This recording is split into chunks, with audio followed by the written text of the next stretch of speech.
Dans cette maison, le miroir du plafond choisi qui reste et qui sort. Queneux, 16 ans, arrive chez son oncle Debo pour les vacances de Pâques. Une villa immense, luxueuse. Elle pense, ici, je vais bien manger, bien dormir, profiter.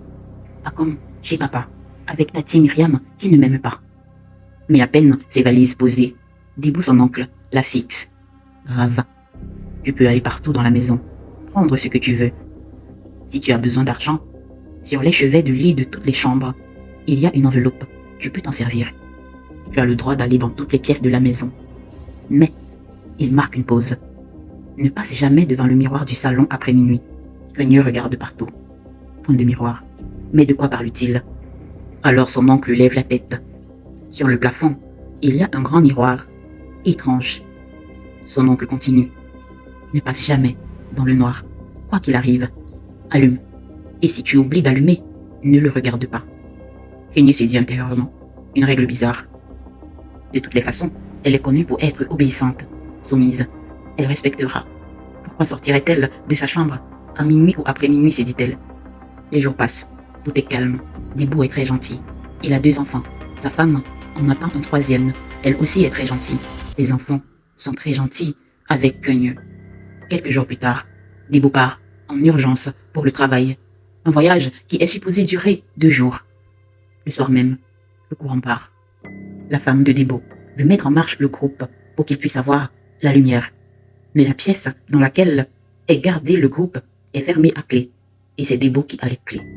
Elle essaie à plusieurs reprises de l'appeler. Rien. Elle lui envoie des messages. Rien. Elle éclaire donc la maison avec des lampes qui se déchargent vite. Ensuite, des bougies. Le jour suivant, toujours pas de courant. La nuit venue, la maison entière tombe dans le noir. La femme de Debo décide de dormir très tôt. Ses enfants aussi.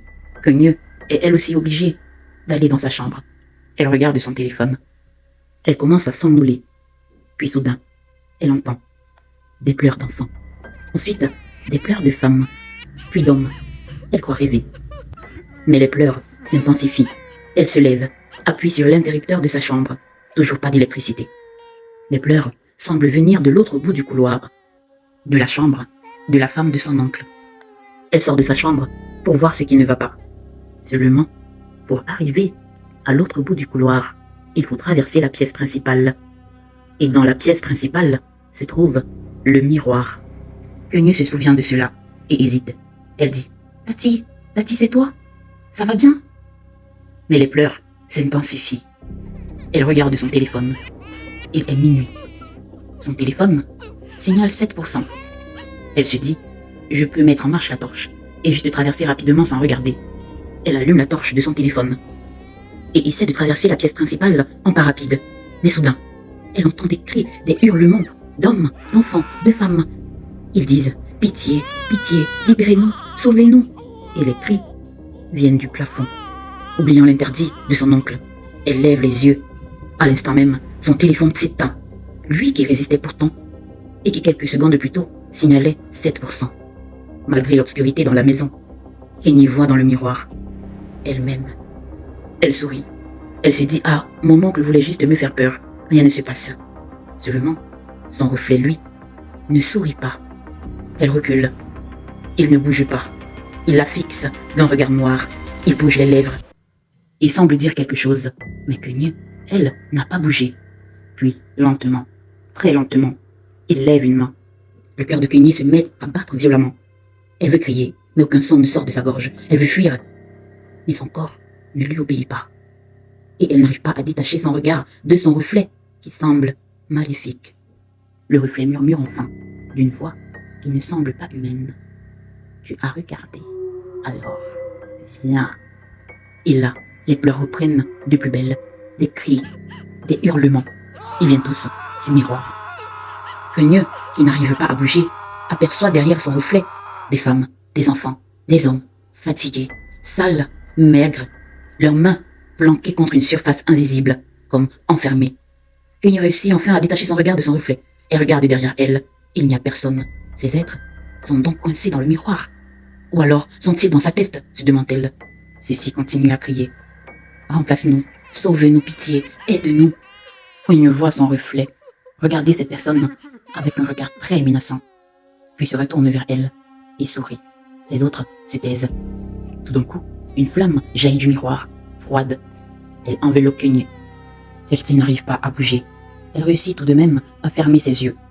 Quand elle les rouvre, elle n'est plus dans la maison. Elle est de l'autre côté. Autour d'elle, les prisonniers.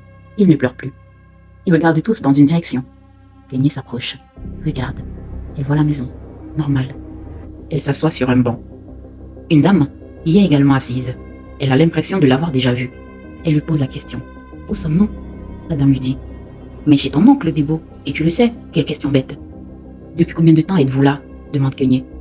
Je ne sais pas, répond la dame. Ici, on ne sait pas quand il fait jour, quand il fait nuit. Tout ce qu'on sait, c'est qu'on doit rester là, à attendre qu'ils prennent de nous, jusqu'à ce qu'il n'y ait plus rien. Kenyé entend de nouveau les autres pleurer. Elle se dirige vers eux, et là, elle voit Debo qui arrive. Il est avec sa femme et ses enfants. Ils rient, ils dansent, ils vivent, comme si rien ne s'était passé. Kenyé crie. Tonton, je suis coincé. Debo lève lentement la tête. Regarde le miroir. Regarde Kenyé. Sourit. Kenyé trouvera-t-elle un moyen de sortir du miroir? Ou deviendra-t-elle un reflet de plus? La suite à la deuxième partie. Si cette histoire t'a fait frissonner, alors abonne-toi, car la suivante sera encore plus troublante.